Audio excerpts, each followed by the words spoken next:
Hi everybody and welcome to the Bear Necessities. My name is Bear and today we're going to be smoking a brisket on a Weber kettle grill.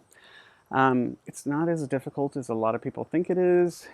It is a little time consuming, but mostly in that it takes a long time, not that you have to do a lot of work. Once you get it going, you really just have to babysit it. We're not going to be smoking this for an incredibly long amount of time. I'm going to only do about 8 to 10 hours, which does sound like a lot, but one, my family doesn't like overly smoked meat, and two, I've really not noticed a difference on here between smoking from the 10 to 12 hours and 18 to 24 like a lot of people do.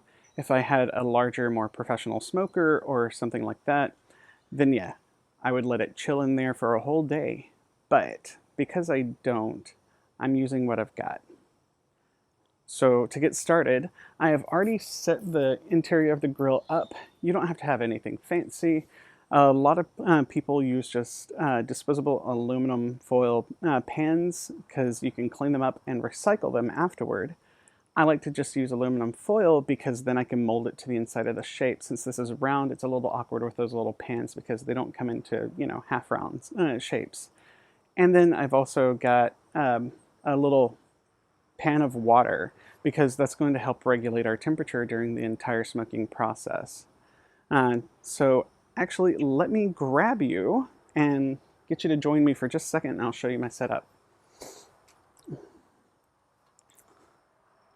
So as you see in here, I have my aluminum foil. Underneath that are just bricks.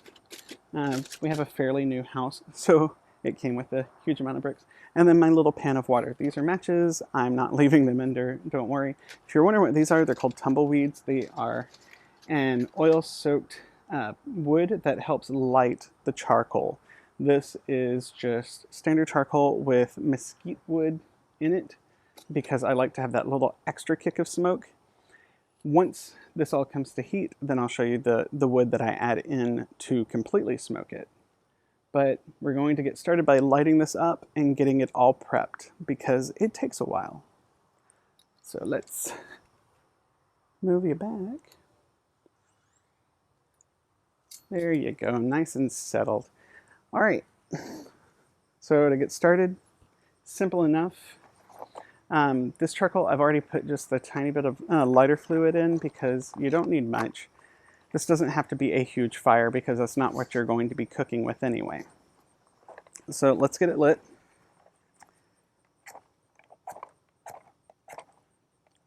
If my matches will cooperate.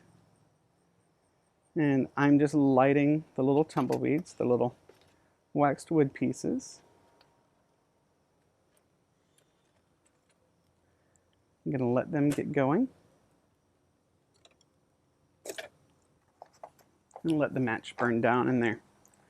While that's getting started, I'm just going to leave it alone here, uncovered. It doesn't have the grill or anything, as you saw. And I have the lid nearby. We are going to let this charcoal completely burn for about 15 minutes to get to the white hot charcoal where it doesn't have a lot of flames.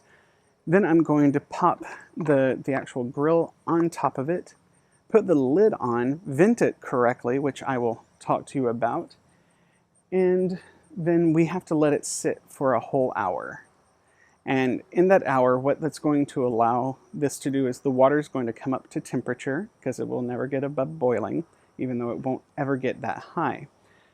And it'll help regulate the temperature of the fire that it will become just smoldering coals. It will not be an actual flame. That's what we want. After that hour, we can start smoking, and that's when we're going to get to our wood chips and talk about them. I can introduce you to my wood chips right now. I use some that I found a year or two ago. They're from the Tabasco company. It's their old oak barrels. They decided instead of just getting rid of the oak barrels or whatever, they've started just chipping them. So turning them into wood chips and selling them for this because it gives that nice smoke, and you actually get a little bit of the smokiness from the peppers when they're making the Tabasco sauce. So it's a cool little leave over that actually helps them recycle what they already have. And, you know, tastes good for us. So the charcoal is nicely lit now. It is just going to burn away, like I said, for 15 minutes. So I will be right back. All right, so while we're waiting for the grill to warm up outside and be ready for this tasty, tasty brisket, we're going to go ahead and prepare it. This brisket was already market trimmed. It's only about 5 pounds. A lot of them you'll see will be 11 to 12. I'm personally a lean brisket guy, so I tend to go for the tri-point of the brisket. It's a little bit thinner. It has way less fat in it, and so it's easier for me to eat. We're going to go ahead and dress this now. I know in Texas we do a lot of dry rubs and things like that, but I like to add just a little bit of extra liquid to it just to give it a nice flavor on the outside and create something like a crust. So what I have in my ramekin right here is Worcestershire sauce in equal parts with honey and apple cider vinegar. It's a really simple little brush on, but you just take it, brush it all over, and it doesn't take much. You're just wanting to create a nice thin layer, mostly for your dry rub to stick super well to.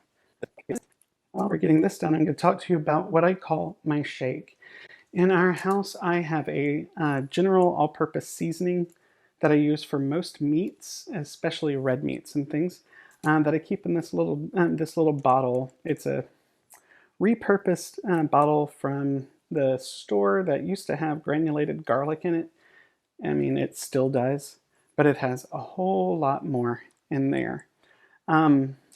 I cannot tell you the proportions that it is because it changes with every season. It depends on what spices I have and what's sounding good to me at the time. Right now, though, this one is a really pepper heavy. So in this shake, like I said, it's really pepper heavy. So there's a huge amount of black pepper in there. It was almost a quarter of a cup of freshly ground black pepper that I put inside of it. Then there is granulated garlic, chili powder, cumin, coriander, there's cardamom, there's ground oregano in there because it gives it a nice sweetness. There is Thai basil, cinnamon, as well as granulated onion. It does not have any salt in it though, as well as ground espresso. And so it is an all-around dark meat rub. Or I just shake it over pretty much anything that I'm making that has any kind of red or dark meat in it because of the flavor that it imparts, because it's familiar. Now, there are sometimes it's not helpful, like in stews and things. I'm not going to use it there. But otherwise, yeah, it's one of those, it's a continued flavor in our house. A lot of the times in the early spring when I make it, because I make enough for about a month or two at a time, I'll even put things like lavender flowers in there because they add this really nice hint of floral, but we're talking just a few. Because it can go from, oh, that's so lovely and nice, to, oh my gosh, I'm eating soap really, really quickly. Now, I know some of you are not cilantro fans, so you can leave the coriander out. All right, so now that we've got our brisket nicely painted with the sauce, I'm just going to go ahead and try to use the rest of it to make sure I get every last nook and cranny and not waste a single bit of this tasty, tasty glaze. Perfect. So now we're going to go ahead and get my shake, and I am going to mix it up. I'll bring it closer to you, although you won't really be able to tell much just because everything is so finely ground, but it's got this amazing, amazing color, and the smell is just out of this world. Oh, paprika. I have smoked paprika in here. I just smelled it. So, like, we're getting help from every angle possible. And with this, I like to be generous, so we're going to coat the entire surface with our seasoning. You can use whatever you want. A lot of people go really simple. So now we're just going to rub our rub in. That's why they're called that. And I'm just going to make sure absolutely every square inch of each side is covered as well as possible. I need a little more for this tail end over here and across here. Just be generous with it. You will thank yourself later. And then we're going to flip it all over and do the other side. So here's our fat cap again. I am going to salt this side so that it does have some flavor imparted in there. And I'm not using too much here. I know it looks like a lot, but this is very fine salt. It's about a teaspoon, really. And yes, that does count to be a lot of salt, but you have to remember this is a lot of brisket because mine is just a family of 5. So this side of it, just the blade will actually feed us for 2 or 3 days by itself because you don't need much. Remember, proper portion size of meat is 3 to 4 ounces, or roughly the size of a deck of cards. So you don't need much. And while I know I don't look it, we do strive to keep proper portion sizes in mind when we're eating,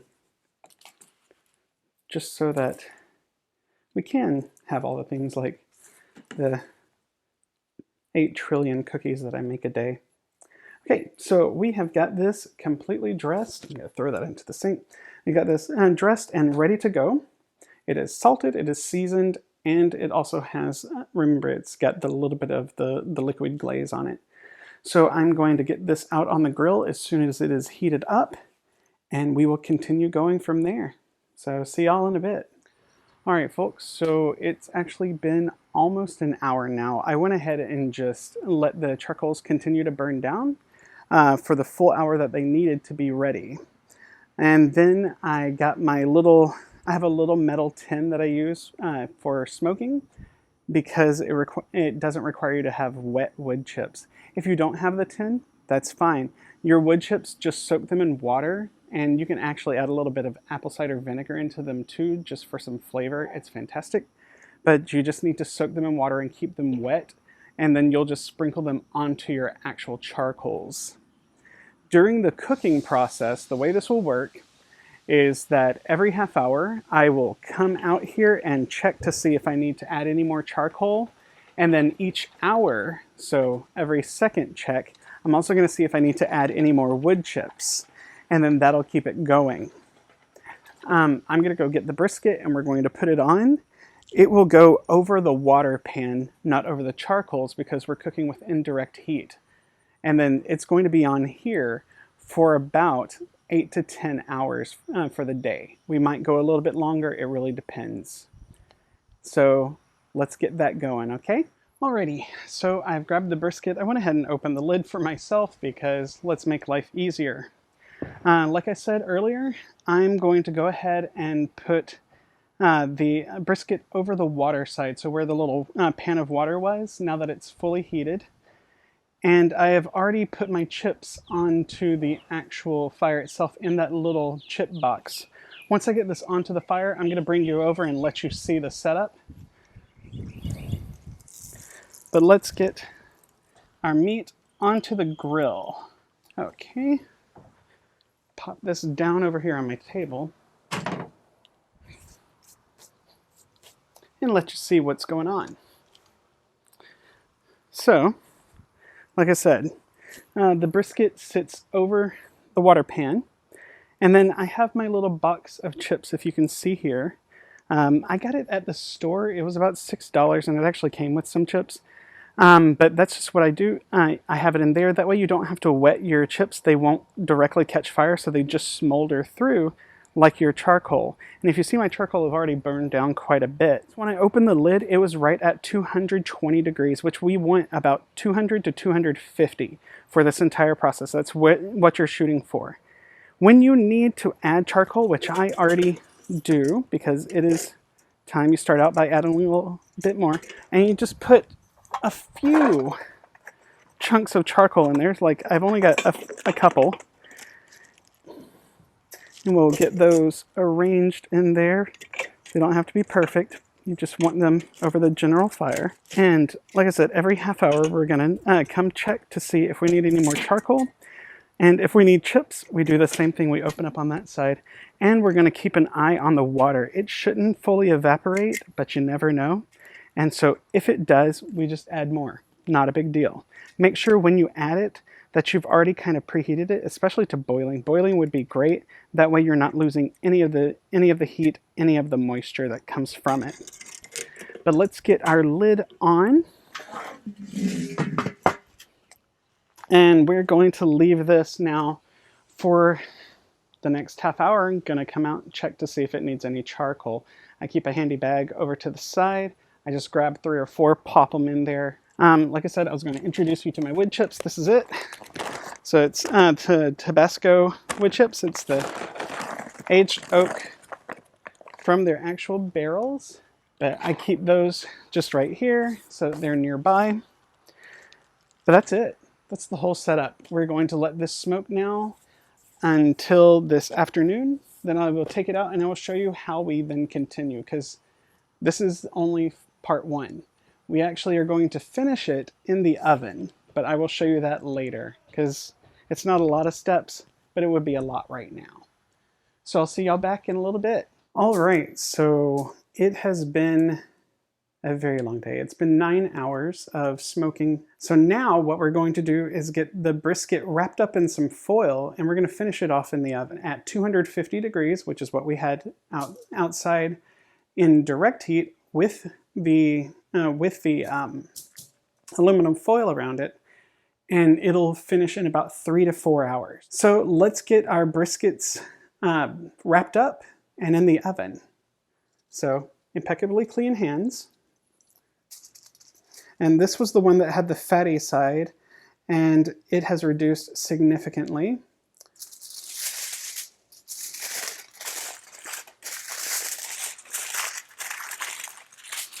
And you just want to make sure that you're wrapping it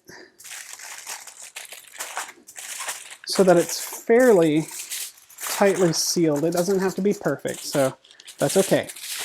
Remember, perfection isn't everything. All right, so that's one part. And then my favorite part. So we're going to get it wrapped, and that's that. You will want to go ahead and just put it onto your pan or onto a baking sheet, just in case you have any leakage, because it can happen. I'm going to pop this in. It is already preset to 250 degrees, and I'm going to let it go for about 4 hours, and then I'll check it for tenderness, and if I am satisfied with the tenderness, I'll stop. If not, I will continue another half hour and check every half hour until it's about right. So I guess I will see y'all a little bit later. All right, so it's been a couple hours and our brisket is done. It is ready. It just came out of the oven maybe 10 minutes ago. Let's check our brisket. So remember, we had the 2 pieces, and it looks like we did have a little bit of leakage. Just going to open this one for now. But as you can see, it is completely done. It's got a great color, and this crust on it is amazing too. I'm going to grab a knife because it has rested for a few minutes, so it's fine to cut just a little bit off. Let's not slice into the whole thing. This is going to be hard to tell. However, ooh, still warm from the oven. The smoke ring penetrated most of the way through. That is so tender. and even the lean side, incredibly juicy. I'm really proud of this brisket. My family is going to actually get to enjoy this tomorrow because that clock says 10:37. That is 10:37 p.m. So we will not be eating this tonight. Probably going to make some brisket tacos in the morning. I'm going to let this completely cool, so another hour or so, and then I will go ahead and pop it into the fridge. And whatever we have left over, I will wrap and I'll put into the freezer. I really hope you enjoy making this recipe as much as I did, and I do. And I really mean that. I know I say it in every video, but it's more than just a salutation. It's a genuine wish for you to enjoy providing for yourself and those around you. For me, there's no greater pleasure than cooking. There's a quote that goes around a lot, and it says, "When you have more than you need, it's better to build a longer table than a taller fence." And I try to live by that. What I have, I try to share. Right now, it's with the 5 people that live in my house. But one day, when we get to the end of this, when it's finally safe, who knows? I plan on inviting so many more to my table because it will be time and I will be ready. It's getting hard, y'all. We don't know what's coming. There's so much fighting from the top, and there's so much confusion going around us. But the only constant that we have right now is each other, our community. We need to lean in. We need to love. We need to practice a little forgiveness for ourselves, a little self-love, and a lot of patience. This is hard. Oh, you may forget what day it is, or your own name, or like me, be driving home from the grocery store and forget where you live. These are all real things. This is a real life. And it's still good. I love you all. I want nothing but the best for you. You are my beloved community. And I am so grateful for you. Take care of yourselves. Take care of one another. And for one moment, 1 second of your day, grasp onto something beautiful and hold it and keep it there. Till next week.